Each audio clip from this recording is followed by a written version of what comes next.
it's Robin, RS Island Crafts, and welcome to my studio. Today we are going to work on a reverse applique mug rug. We're going to actually be making this mug rug. We're going to take some scraps and use up a little bit of our smaller scraps in greens and browns. We're going to make a tree here. I'm kind of considering mine a Christmas tree because it's coming up to that season and I like to add a little bit of holiday fun to it. Mug rugs make great gifts for those that work in an office, for people who work at home. Put some cookies and milk down for Santa. There's just so many uses for a mug rug. Or you can just leave it out like this. Maybe you might want to put a little candle on it, or just have it sit out on a shelf, on a bookcase, up on a mantle, wherever you'd like. So let's go ahead and get started. So some of the things I have is I have my tree cutouts for the design that I'm going to work on today. You can use anything. You can have bells, you can have hearts, just simple circles for like an ornament or something like that, or a snowflake would be fun. I have some lightweight fusible that is large enough to trace out my design on. Then I have some scraps. I'm going to make a tree, so I have a variety of green scraps, and then I also have a brown and this camel kind of, maybe like a forest looking green that I could use for a trunk. I have the backing from my mug rug, the batting. And then I'm going to have mine with, as you saw, half and half. So it's going to be a white on one side. And this time I'm using this green pine leaf type fabric. It's got a little bit of sparkle to it, so I thought it'd be fun. Now the size of your mug rug is completely up to you. In general, they range from 4x7 up to 12x8. But you can really make it any size you want. If it's larger than 12x8, it really just ends up being a placemat, and anything smaller than 4x7 becomes a coaster. So anywhere in between is a good size for a mug rug. I cut my backing and my batting at 6.5 by 9.5, so it's 6.5 this way and 9.5 that way. I cut my two fabrics 5.25 by 6.5, and that's actually going to give me a little bit extra so I can trim off. When I stitch these together, if my seam allowance is a little bit larger than I would normally use, then I won't have to worry about making it the top of my mug rug smaller than my other pieces and then have to trim them. It's not that big of a deal. If it comes out a little smaller, you just trim off your batting and your backing. But I kind of figured everything out to go so that it fits in with the size of the tree I'm going to use today. Now you can choose to use a fat chunky tree. Maybe you want a small skinny one. Maybe you want one that's a little bit taller and skinny. You can put a couple of these on if you want. If you're going to use one entire thing and make your tree out of the entire mug rug, you could have all three sizes if you'd like. But today I'm going to stick with the chunky one. Now the way I came up with this is you can look online for different triangle shapes if you know all the different names of the triangles and you know whether you want it to be this way or somewhere in between. Or you can just go ahead and draw one out. Add a little bit of a trunk to the bottom. I think this one's not too bad, but I went with a larger trunk on this one, a little bit smaller on these. I traced mine out on the cutting board from the Dollar Tree just to make it just a little bit easier to trace around. Now when I was sewing my fabrics together, I just kept my pattern next to me. I didn't want to make this really large piece, a square or a rectangle, when I only needed the fabric to go about 1/4 inch or so past my template. So some of my pieces were larger.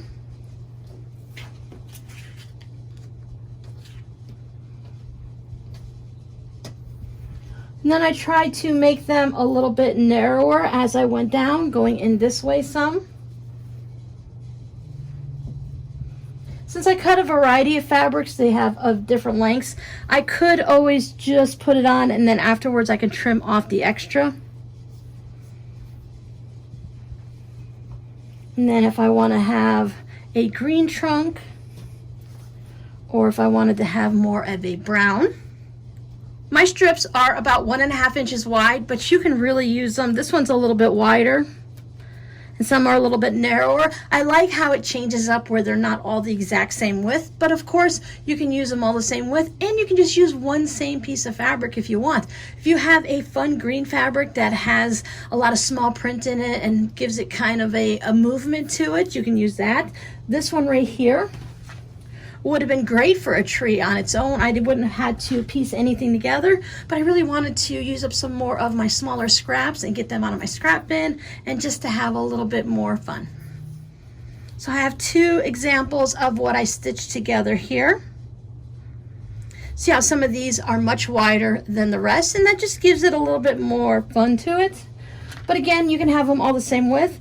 Now, I did notice something that I'm going to have to choose one over the other, because when I went and I put my template down on the one with the brown for the trunk, when I started piecing these scraps together, I thought I was going to be doing more of the tall, narrow tree,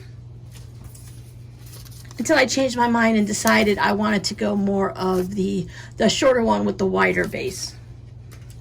So when I put this on, and I want to line it up so the trunk, the brown is just under the trunk, I can see where I have about 1/8 of an inch or up to 1/4 of an inch of the point of the tree sticking out on this side, and I have it sticking out over here also. So that size wasn't going to work for me. I would actually need to come up a little higher, take off this green and move the brown up. So instead I found another one that I have right here that actually works. So when I lay this base part of the tree right there onto it, I can get enough fabric to cover the trunk, and then there's plenty of fabric up here. I do have just a little bit at the top, but since we're not going to be piecing this, then we're not going to have to worry about having just a small amount. I wouldn't want to have just a tiny bit up there, so as long as I've got enough to notice the fabric up there, I'll be fine with that. So I'm going to go ahead and use this piece. Now on my Heat and Bond Light, there's paper on one side, and then there's a shiny glue on the other. I'm going to take my template and trace around it, and I want to make sure I have at least, when I trace it out, I like about at least 1/4 inch around, but I want to have my finished piece have about 1/8 of an inch around my drawn line. So if you can slide it around just a little bit so you only have a little, then that works out great. Otherwise, you can always trim it down a little bit later. Make sure you don't trace it with a pen that disappears in the heat, so no friction pens here. So I'll cut this out, leaving about 1/8 of an inch. We just want this to help hold our little reverse applique piece in place, so that we can go ahead and get it stitched down. Our stitching line is going to be the main thing that's going to hold everything in place. So I don't need to have a really pointy tip on it. If you're more comfortable with having it a little bit wider, then that works too.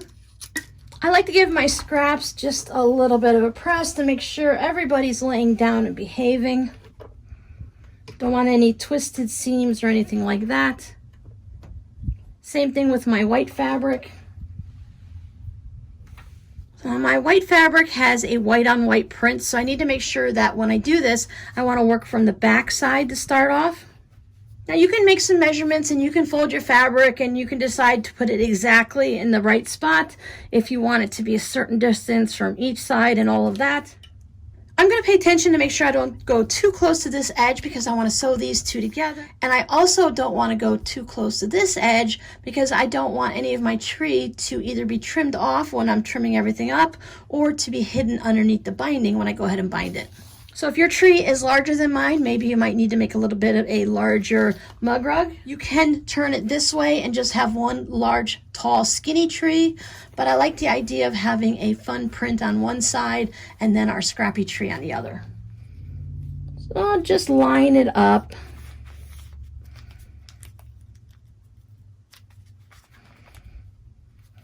It's nice to have this part to go nice and straight. So I could take my ruler. Make sure everything right here is lined up against the ruler so it's nice and straight and working parallel to the bottom. And then I'll just give it a nice little press.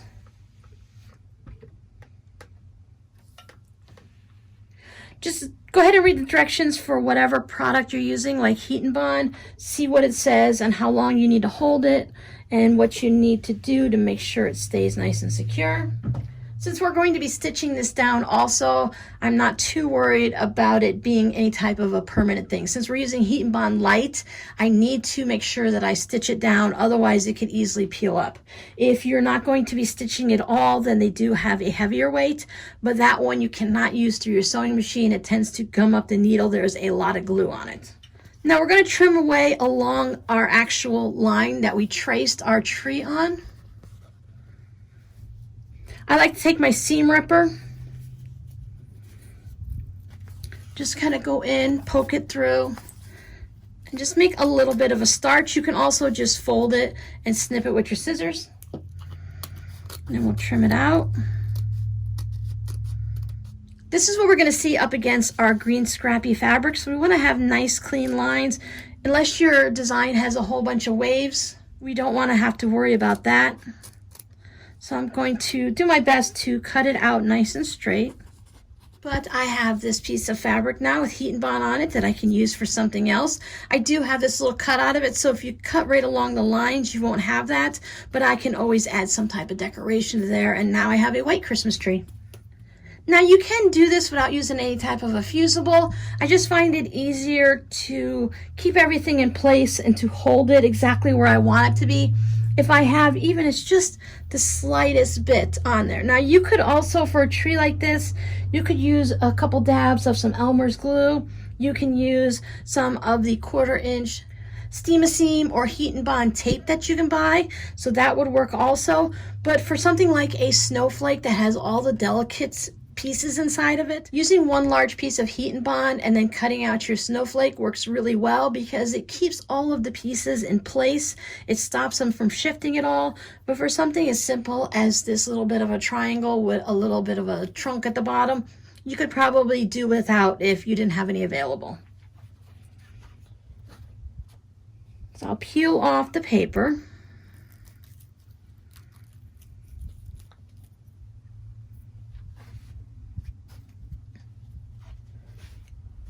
Then when I lay it down, I want to line up my white edges here so that I cover up anything that, like this one right here has the green stitching across it from when I was stitching this on. I just stitched straight across. So I want to see if I make sure I cover that up, and I want to keep the trunk down below in the trunk area. But since it's green, it really wouldn't matter if it went up too high, except for the fact that I have that stitching line. So I don't mind if the trunk is down a little bit lower, just to make sure everything is covered up. Now, if you're using, I believe Steam-A-Seam is movable, so you can stick it down, and with just pressure, it'll hold it in place. Then you can check it, and then you can move it and do it again. But with Heat and Bond, once we put our iron on it, then it's permanent. There's no stickiness here to help it adhere, so if I were to pick this up, it would just come right off. But if you were using a couple different products, it does have it so where it's temporary and it holds it in place by just the pressure of your hands, so that you can pick the entire piece up and move it. So if you were building it here, you could take it and move it over to your pressing mat. Make sure that all of my points, I don't want to see anything coming out. I don't want any empty spaces where any of my corners are there.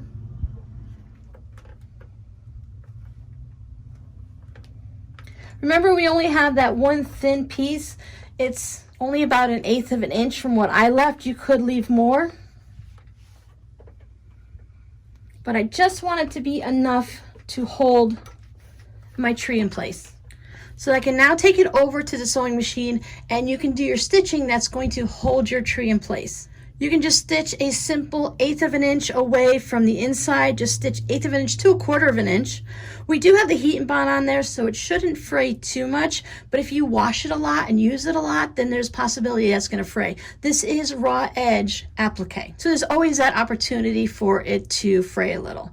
If you want to help avoid some of the fraying, if you use a batik fabric, they don't fray as easily, and also we do have the heat and bond. So if you can do a satin stitch, that would hold it down and keep it from fraying. But I'm just going to do a straight line stitch just on the outside of the white fabric, just to hold it all down. I have enough green all the way around and of the trunk so that when I stitch it, I know I'm going to catch all of the fabric. Now I'm sticking with my traditional 2.0 stitch length, about 1/8 of an inch up to 1/4 of an inch away. I just want to make sure that when I'm stitching through the white fabric, that it's also going through the green fabric. You can do a fancier stitch if you want to do a buttonhole, or the feather stitch that I like to do, as I mentioned, the satin stitch. You just take it slow. You'll be able to follow your shape. When I get up past the tip, I have to guess. So what I do is I leave my needle down and I come back over. Nope, didn't go enough, so I put it back. Try to line it up to where I was. I need one more stitch. There we go.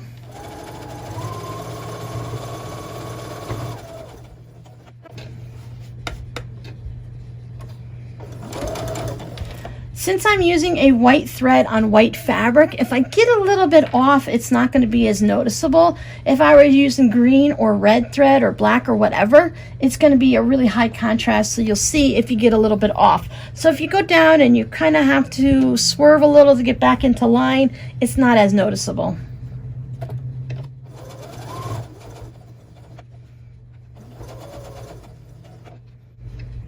Our goal is to get it stitched down in the straightest way possible, but we don't want to throw the project away if we just have 2 stitches that veer off.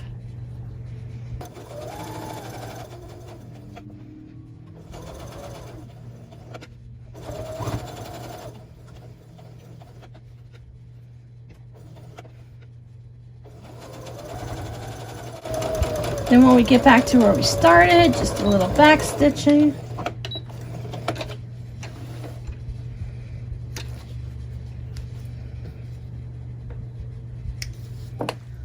So there's my little stitch line all the way around. You can see it usually on the back. Now you see I have all this extra. Since I didn't use an entire sheet of heat and bond, some of the tutorials I watched, they had you cover the entire thing. And that works really great for the snowflakes and stuff. But for the tree, I just went ahead and used a small piece in the shape of the tree so that now I can go ahead and remove a lot of this down to about a 1/4 inch or a little bit less. I don't want to cut it right at the stitch line, but I do want to trim this away because it does cause shadowing, especially because I'm using white fabric. Now, if you're using a different fabric, you might not have to worry about this, but make sure you move your white fabric out of the way because it is way too easy if you're just trying to trim it like this to go ahead and snip through the white fabric.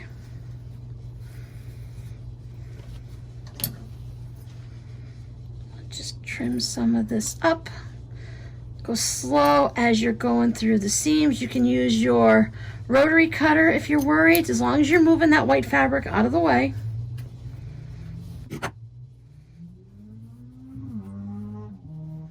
Great starting piece for those of you that are crumb quilters.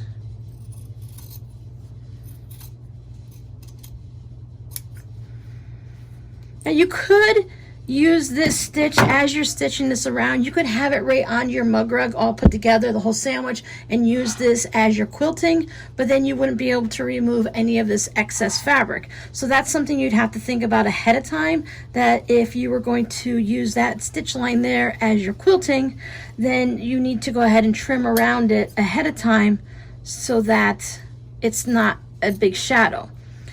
I did it this way because I didn't want to have my tree trimmed down so small that I had a hard time placing it underneath the white. I wanted to make sure that I didn't have a bit of I didn't want to miss a spot, basically. I didn't want to have any issues where I have some of just space showing. I want to make sure that it's all covered. So now you can see the tree shape. You're going to have a little bit of shadowing still, but it's not going to be too bad. So I thought this tree fabric would be fun for a tree mug rug. I'm going to lay it down, right sides down, just like if we were making our quilt sandwich. Put my batting on. Now I have my two pieces. I can take these to the sewing machine and just sew them together and then bring them over, or I can use this as an opportunity to do a little bit of my quilt as you go quilting of the mug rug. Just line this up on the left. And if you have a directional fabric where I feel this looks better in this direction, then I'll line that up there. And since I cut it a little bit extra, if I just do a 1/4 inch seam allowance when I flip this back over, I have plenty of space and a little bit extra. So I can go a little bit generous on my seam allowance if I'd like. So let me take that over and stitch it.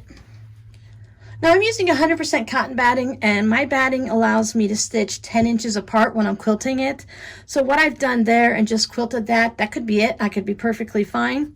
You see I have quite a bit extra hanging over. You could, if you needed to, go down to 5 inches by 6.5. I just rather trim off a little bit. Now on this one, that's still a work in progress. It doesn't have any binding. I went ahead and I did 2 echo quilting around the tree. And on here, I just did some straight line quilting going down. And I also did a little stitch on either side. Now when I did this one with the tree, I did not bring the tree all the way over. I stopped right at my stitching line. You could continue down if you wanted to, but I wanted to have 2 separate pieces. So I think for this one, I'll just go ahead and do a stitching line down here. And then I'll echo quilt around this one more time. And when I do the echo quilting, I'm going to do the same as I did when I was following this line right here on this stitch that we were putting everything down. I'll just go ahead and follow this as if it were my edge, and about 1/8 of an inch to 1/4 of an inch around it, I'll go ahead and do another straight line stitching. Now the next step is to choose your binding. I like to lay my quilt, my mug rug, whatever I'm making, I like to lay it on top of some different binding.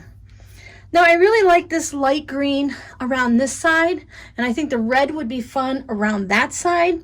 So you can do that little trick where you can measure it and make everything exactly precise. But for me right now, I think that's just going to be a little bit too much. I just want one simple binding on it. So I'll probably continue looking through my green scraps to see if I have something more of a darker color to match that. When I'm going to bind a small project like a mug rug or maybe a small wall hanging, or if I'm doing some like my sewing mat or anything like a placemat, I like to go with a smaller binding, definitely for the mug rugs. So I cut my strips at 1.25 inches. And I like how it will lay nice and flat as a single fold binding on my mug rug. And I have an example of one that's not. Now I made this little wall hanging several years ago when I first started quilting, so over 10 years ago. And I used a traditional, probably a 2.5 inch binding. And when you look at it, you can see that it has a thick raised binding to it. It has a frame to it, some good heft to it. I find it a little difficult to stitch down traditional binding on such a small project, especially when you're going around the corners. It just seems to be a bit too thick and bulky.